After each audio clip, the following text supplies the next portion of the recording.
এত সুন্দর রাবড়ি যদি ঘরেই বানানো যায় তাহলে আর দোকান থেকে কিনে খাবেন কেন? দেখুন কত সুন্দর পিস পিস হয়ে আছে, অসম্ভব সুন্দর।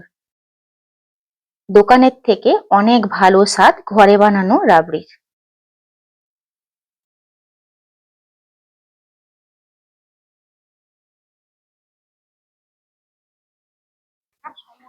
নমস্কার বন্ধুরা, আমার চ্যানেলে আপনাদের সবাইকে স্বাগত। আমরা সাধারণত রাবড়ি কিন্তু অনেক দাম দিয়ে মিষ্টি দোকান থেকে কিনে খাই। আজকে আমি একদমই সহজ পদ্ধতিতে একদম দোকানের মতন রাবড়ি বানাবো। চলুন কিভাবে বানাচ্ছি দেখে নেওয়া যাক। লোহার কড়াই নিয়েছি, লোহার কড়াইতে কিন্তু বানাতে অনেক ভালো হয়। তো অল্প একটু জল দিয়ে দিলাম। জলটা দিলে পরে দুধটা কিন্তু নিচে কোনোভাবে বসে যাবে না। এখানে রাবড়ি বানানোর জন্য কিন্তু খাঁটি গাওয়া দুধের প্রয়োজন। 1 লিটার আমি খাঁটি গাওয়া দুধ নিয়েছি।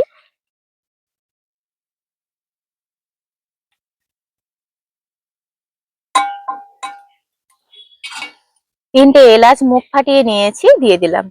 এতে করে সুন্দর একটা ফ্লেভার আসবে। খাঁটি গাইয়ের দুধ নিলে পরে সরটা দেখবেন একদম মোটা হয়ে পড়বে। তো এই সরটা যে পড়ছে, এইভাবে করে আমি চারদিকে খেলিয়ে দেব। আর লোহার কড়াই নেওয়ার কারণে কিন্তু সরটা খুব মোটা করে বসবে।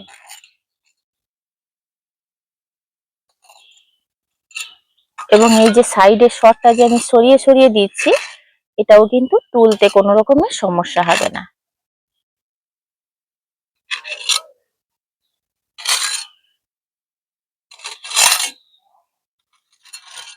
লোহার কড়াইতে চারদিকে সমান তাপটাই লাগে, ওই কারণে কিন্তু আপনারা দেখুন এই যে ছড়িয়ে ছড়িয়ে দিচ্ছি, সঙ্গে সঙ্গেই কিন্তু বসে যাচ্ছে সুন্দরভাবে।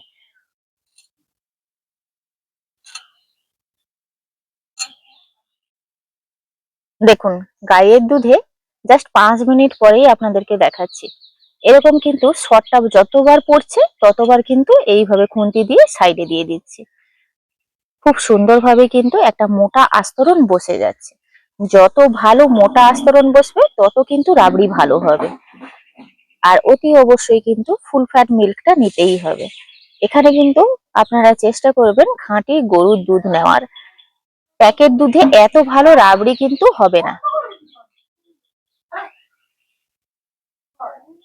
দেখুন সাইড থেকে জাস্ট 5-7 মিনিটের মধ্যেই কত মোটা করে মানে সরটা পড়েছে।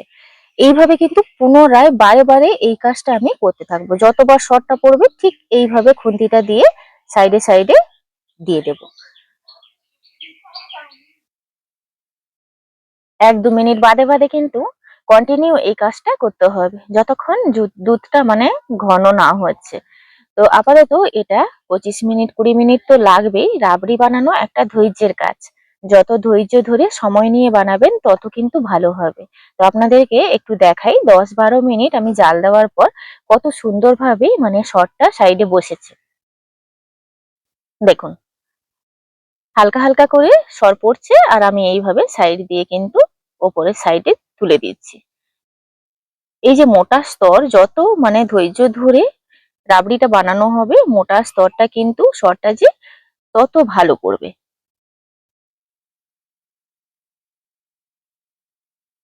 দেখুন যতক্ষণ দুধ জাল দেওয়া হবে ঠিক 1-2 মিনিট ছেড়ে ছেড়ে এই কাজটা করে নিতে হবে।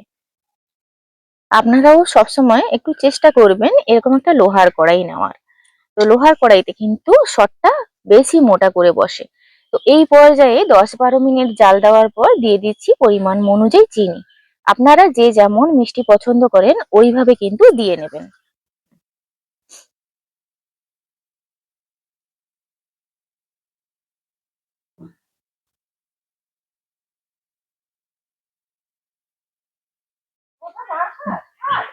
দেখুন চিনিটা দেওয়ার পর আরো কিন্তু 15 মিনিট মতন জাল দিতে হবে। যত সময় নিয়ে রাবড়ি বানানো হবে তত মোটা সর বসবে, রাবড়িটা তত ভালো হবে। তো আপনাদেরকে আমি কিন্তু 8-10-15 মিনিট পরে দেখাচ্ছি। তো এইভাবে কিন্তু পুনরায় কাজটা করতেই হবে। 1-2 মিনিট বাদে বাদে হালকা করে সর পড়লেই এইভাবে কিন্তু সাইড দিয়ে খেলিয়ে দিতে হচ্ছে। দেখুন এটা কিন্তু প্রায় হয়ে এসছে। এই অবস্থায় একদম উনুনের জাল নিভিয়ে দেব। নেভানো উনুনে কিন্তু আরো 10-15 মিনিট বসিয়ে রাখবো। আর দেখুন সাইডের সরগুলো কত মোটা করে পড়েছে। এই সর যে খেলিয়ে দেওয়ার কাজটা কন্টিনিউ করেছি যতক্ষণ দুধটা জাল দিয়েছি। দুধ জাল দিতে প্রায় 25 থেকে 30 মিনিট সময় লেগেছে। যত সময় নিয়ে রাবড়ি বানানো হবে তত মোটা সর পড়বে। নেভানো আছে, আরো 7 থেকে 10 মিনিট বসিয়ে রেখেছি। একদম জাল কিন্তু নেই, আপনারা মানে ফোঁটাটা দেখে বুঝতেই পাচ্ছেন। তো এবার আমি এটাকে বাইরে রেখে আধ ঘন্টা ঠান্ডা করে নেব, তারপর কিন্তু নামাবো। এই যে রাবড়িগুলো ছাড়িয়ে নেওয়া কতটা সহজ আপনাদেরকে একটু তুলে দেখাচ্ছি। দেখুন এই ছুরিটা দিয়ে একটু পিস পিস করে নিতে হবে প্রথমে, তারপর কিন্তু ছাড়িয়ে নিতে হবে। এগুলো খুব সহজেই উঠে আসবে। এই যে দেখুন, লোহার কড়াইয়ে এই বানালে একটা সুবিধা দেখুন, কত সহজে কিন্তু এইভাবে পিস পিস হয়ে উঠে আসবে। এই যে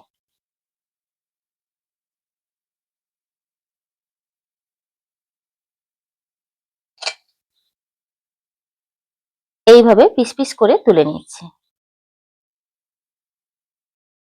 এইভাবে পিস পিস করে কিন্তু একটা প্লেটে নামিয়ে নিয়েছি, আর ওপর থেকে এইভাবে ক্ষীরটা দিয়ে দেব।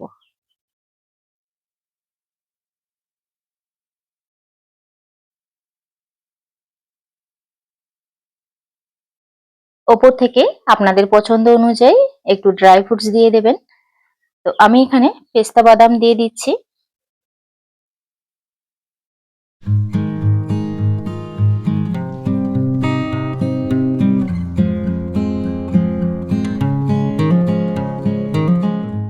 এত সুন্দর রাবড়ি যদি ঘরেই বানানো যায় তাহলে আর দোকান থেকে কিনে খাবেন কেন।